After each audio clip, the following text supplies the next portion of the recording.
ভক্ত, শুধু ভক্ত বলেই হবে না, ভক্তের ভিতরেও ভক্তের ডাকে যদি ভগবান চলে আসে সেরকম ভক্ত।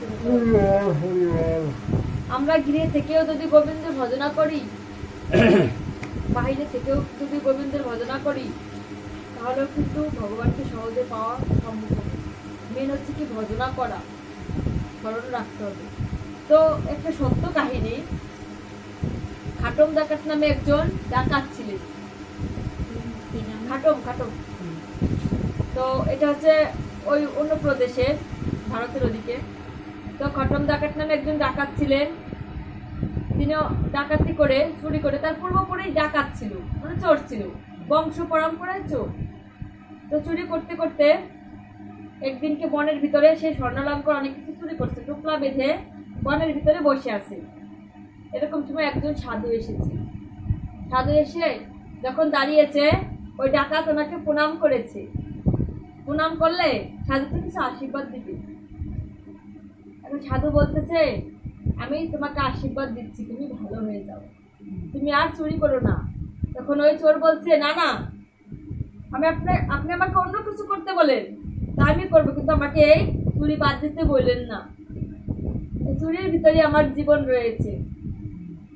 তখন বলতেছে, ঠিক আছে তুমি চুরি করো, কিন্তু আমি 3টা শর্ত দিচ্ছি, 3টা শর্ত তুমি পালন করবে। এই 3টা শর্ত যদি তুমি পালন করে চুরি করো, তাহলে তোমার কখনো অপরাধ হবে না। প্রথম শর্ত হচ্ছে তুমি সবসময় সত্য কথা বলবে। আর দ্বিতীয় হচ্ছে তুমি যা কিছু চুরি করে পাবে ভগবানকে অর্পণ করবে, ভগবানকে অর্পণ করবে। আর যেখানে সন্ধ্যা আরতি হবে, তোমার যতই কাজ থাকুক, তুমি সন্ধ্যা আরতি দর্শন করবে। বলছে ঠিক আছে।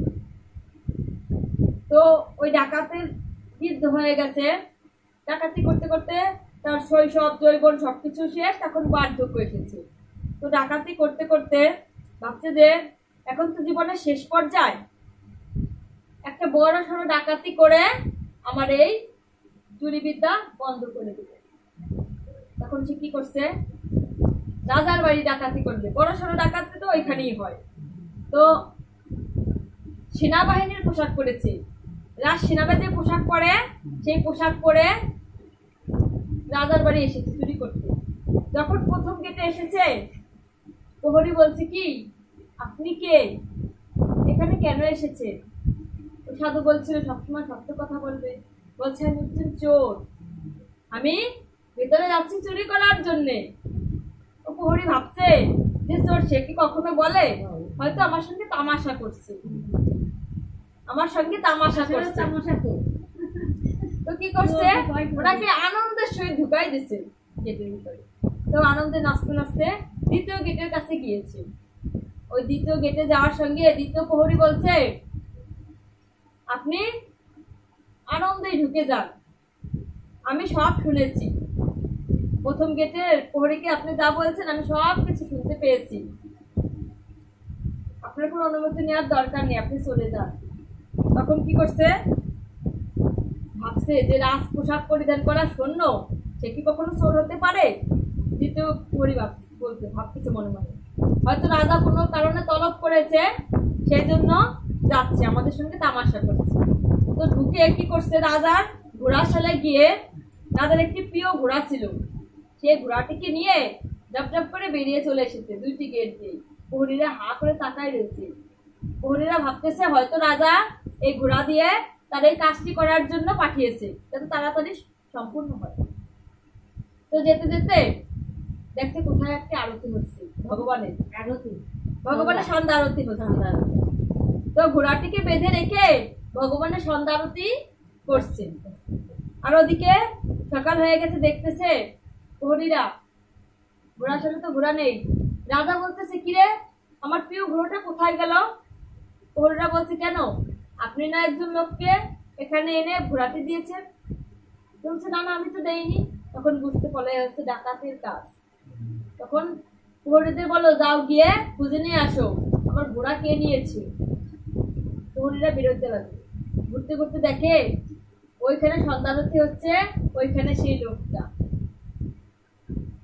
এখন ওই ঘোড়াকে বাধা দেখে প্রহরীরা রাজাকে খবর দিয়েছে, প্রভু প্রভু মহারাজ, আপনার ঘোড়া পাওয়া গিয়েছে। এসে দেখে সন্ধ্যারতি করছে, ও কি কখনো চোর হতে পারে? মহারাজ ভাবছে ও তো কখনো চোর হতে পারে না।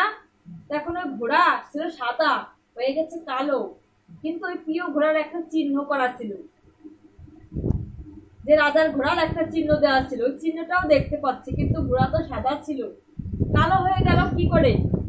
যখন এই সন্ধ্যারতি শেষ হয়েছে, তখন মহারাজ ওই ব্যক্তিকে বলছে, চোরকে, যে প্রভু আপনি সন্ধ্যারতি করছেন, সম্ভবত আপনি কোনো চোর নয়, আপনি কোনো চোর নন, কিন্তু আপনি আমার প্রিয় ঘোড়াটিকে চুরি করেছেন। বলতে ভয় পাচ্ছে যে সাদা ঘোড়া কালো হয়ে গেছে, এটা আমাদের ঘোড়া নাও তো হতে পারে। এখন বলতেছে, মহারাজ আমি চুরি করেছি, মহারাজ আমি চোর, আমি আপনার প্রিয় ঘোড়াটি চুরি করেছি। বলছে আমার ঘোড়া তো সাদা ছিল রে, আমার ঘোড়া কি করে কালো হয়ে গেল? বলছে এই ঘোড়া রামকে নিবেদন করেছিলাম, রামকে নিবেদন করায় রাম প্রসাদী করে ফেলেছে, আর সেই প্রসাদের বলে সাদা ঘোড়া কালো হয়ে গেছে। বলছে তুমি কি বলছো? বলছে আমাকে এক সাধু বাবা বলেছে সদা সত্য কথা বলায়, আর যা কিছু পাবে ভগবানকে নিবেদন করবে, সন্ধ্যারতি দর্শন করবে। তাই তো আমি সত্য কথা বলে আপনার রাজ্যে প্রবেশ করেছিলাম, আর এই সন্ধ্যারতি করছিলাম, আর পেয়েছি তো এই ঘোড়া। এই ঘোড়াকেই আমি গোবিন্দর চরণে, রামের চরণে সমর্পণ করে দিয়েছি, আর রাম সেই প্রসাদের চিহ্ন মাত্র রেখে সাদা ঘোড়াকে কালো করে দিয়েছে। যে সে সত্যি গ্রহণ করেছে কিনা, প্রসাদে হয়েছে কিনা, সেই চিহ্ন রাখার জন্য সাদা ঘোড়া কালো হয়ে গেছে। এখন ওই মহারাজ ওই চোরের পায়ের পরে উপর হয়ে পড়েছে। আপনি না জানি কত বড় ভক্ত, এতকাল ভগবানের সেবা করেছি, ও ভগবান তো আমাদেরটা গ্রহণ করেননি, ভগবান তো কোনো চিহ্ন রাখেননি। আজ ভগবান কি চিহ্ন রেখেছে?